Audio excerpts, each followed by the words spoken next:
Good afternoon, my name is Camden and welcome back to my channel.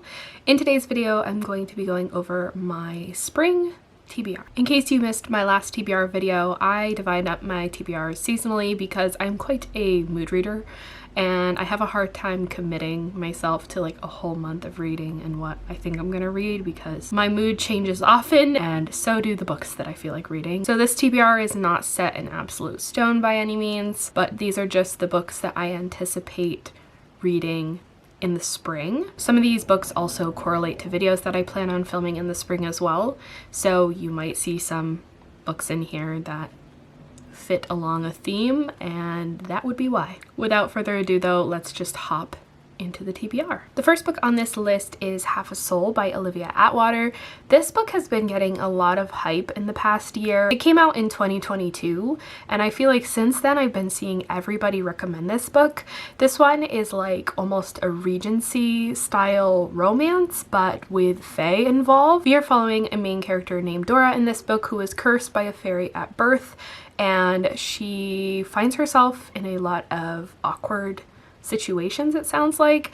I'm not really sure if this is based on any particular fairy tale. I know the second book in this series is based on Cinderella, so I don't know if this is like a Sleeping Beauty retelling or something like that.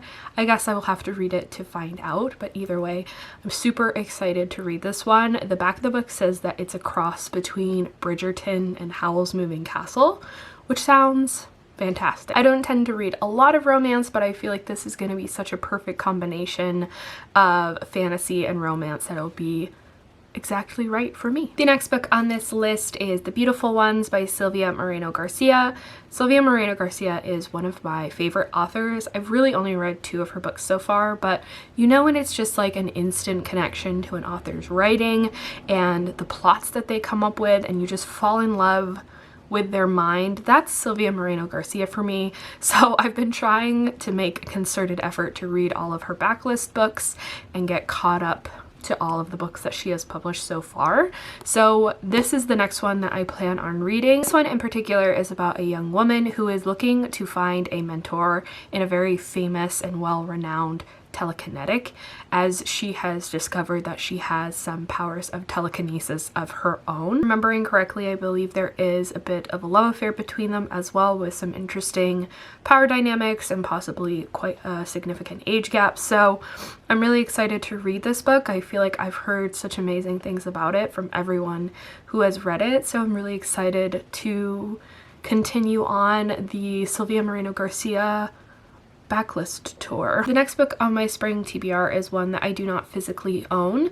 It is The Namebearer by Natalia Hernandez. This one came out back in October and for some reason completely escaped my notice at the time that it was published. However, I've heard a lot of good things since then, so I'm really excited to pick this one up. This one sounds like it's going to be such a beautiful fantasy story, and I really enjoy the found family trope, so I'm super excited to read this one, and also that cover is breathtaking, so I can't wait to read it. The next book on my list is one that I am so excited for. It sounds like it's going to be such a cute middle grade fantasy, and it's giving very Kiki's Delivery Service vibes to me, and that is Eva Evergreen, Semimagical Witch by Julie Abe. This book is following our main character, Eva Evergreen, who, as the title would imply, is only semi-magical, but she's trying to pass her novice test to make it one more step towards becoming a witch. However, she only has a very small amount of magic. The back of this book says that she summons heads of cabbage instead of flowers and gets a sunburn instead of calling down rain. And to add insult to injury, whenever she overuses her magic, she falls asleep. However, in order to pass her novice test, she is assigned to a small coastal town in order to be their town's witch for a month. And the townsfolk are expecting some great things out of her, but unfortunately she just can't really live up to the expectations. So she starts up like a repair shop in order to try and fulfill this task and pass her test. As I said, this one sounds super cute, and if you've seen Kiki's Delivery Service, I'm sure you can see where I'm drawing those parallels, so I'm so excited to read this one. I love the cover of this book. It's so beautiful, and yeah, Can't wait to read this one. This one is going to be in a future video, so can expect to see that in the coming season. The next book on this list is the only thriller that I have planned for this season, and that is All Good People Here by Ashley Flowers. I really enjoy Ashley's podcast, Crime Junkie. I listen to it every single week and I enjoy the way that she tells those stories. So I'm kind of excited to see how her storytelling abilities like translate into a fiction story and see what I think of this book in general. I've heard a lot of mixed things, but I think this one is kind of your basic, a crime was committed 20 years ago, it's still not been solved, now someone who lived in the town or was the best friend, yada yada, is going to try and solve the case. So kind of a very typical setup for a thriller novel, but I'm excited to see what Ashley does with it. And I believe she also narrates the audiobook. So I'm hoping for the best in this situation, but trying not to set my expectations too high. The next book on my TBR is a hard-hitting contemporary, and that is The Silence That Binds Us by Joanna Ho. In this book, we're following our main character, Maybelline Chen, who is a bit of a black sheep in her family. However, her brother Danny has always been the high achiever and was recently accepted into Princeton. Behind the scenes, though, Danny has been struggling with mental illness, and unfortunately, at the beginning of this book, he ends up completing suicide. In the aftermath of this tragedy, though, people start hurling some very racist accusations at May's parents, saying that they are very stereotypical tiger parents and that their pressure on their only son is what led to his death. Throughout this book, we're following May as she is combating these accusations through her writing. I believe she starts like a blog in order to talk about this tragedy and what she's going through and how racism has affected people's reactions towards her parents and the loss of their child. So I think this one is going to be incredibly hard to read, incredibly heartbreaking, but a really important story. So I'm super excited to read this one. It came out last year and I've been waiting to read it ever since. The next book on this list is one of my 5-star predictions for the year, and that is Song of Silver Flame Like Night by Amelie Wen Zhao. This one is based on Chinese mythology, and we are following a group of rebel magicians who are using their magic to try and overthrow the current regime in their country. This one sounds like it's going to be so rich with Chinese culture and Chinese folklore, so I'm so excited to read this one, obviously, because it's one of my 5-star predictions. Next on this list is Soul of the Deep by Natasha Bowen. This is the sequel to Skin of the Sea, which I read last year and really enjoyed. This duology is steeped in West African folklore, and I really loved the first book.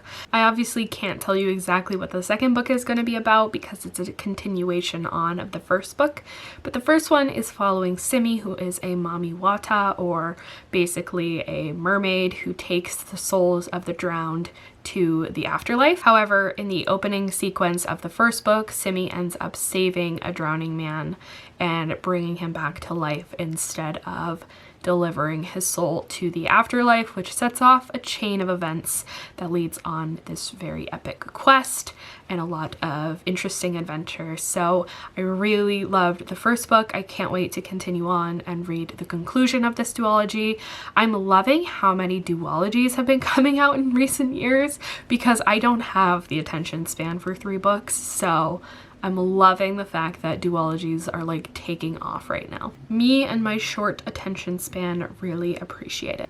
Speaking of finishing duologies, the next book on my list is A Fire Endless by Rebecca Ross. This book is the conclusion to the Elements of Cadence duology, the first one being A River Enchanted, which I just read a few months ago in January. So it hasn't been that long, but I'm really trying to make a concerted effort to finish all of the series that I'm really enjoying in 2023, because otherwise I will probably never come back to them. This duology is based on Scottish folklore and was really enjoyable, but unfortunately I can't tell you much more about it because at the time that I'm filming this, the HarperCollins strike is still going on, so you'll just have to take my word for it. Okay, we're down to the final 3 books, and they all circulate around a similar theme, which is that they are Greek mythology books. It's been a little over a year since I filmed my last reading Greek mythology video, and I thought it was time to do another. So this is the first book that I'm going to be reading in that part 2 video. This is Elektra by Jennifer Saint. This one is following 3 women surrounding the Trojan War. We're following Clytemnestra, who is the wife of King Agamemnon. We're also following their youngest daughter, Elektra, and then the third character that we're following is Cassandra, who is the princess of Troy. So I'm really excited to read this one. I've read quite a few books now that all center around the Trojan War, but you can never have too many, I guess, so I'm excited to read this one. I really enjoy Jennifer Saint's writing. The next book that I plan on reading in that video is Stoneblind by Natalie Haynes.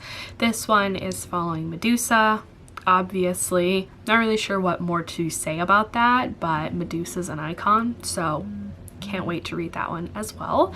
And then the third book that I'm planning to read in that video is Atalanta by Jennifer Saint. A lot of Jennifer Saint's going to be in that video, but I'm really excited to read this one because I feel like it's maybe the first one that like has its own dedicated story that I don't feel like has any crossover with any other Greek mythology retellings that have been coming out lately. So Atalanta is the story of Atalanta and the Golden Apples. Really excited to read this one. It's one of my 5-star predictions as well, so good to knock another one of those off of my list. And yeah, I'm really excited to do another Greek mythology video. That should be coming out sometime in May, I believe, so you guys can look forward to that. And with that being said, that is it for this video. So I hope you guys enjoyed. If you did, please like this video, share, subscribe, comment down below. Let me know what you are reading this spring, and I will see you in a new video next week. Goodbye.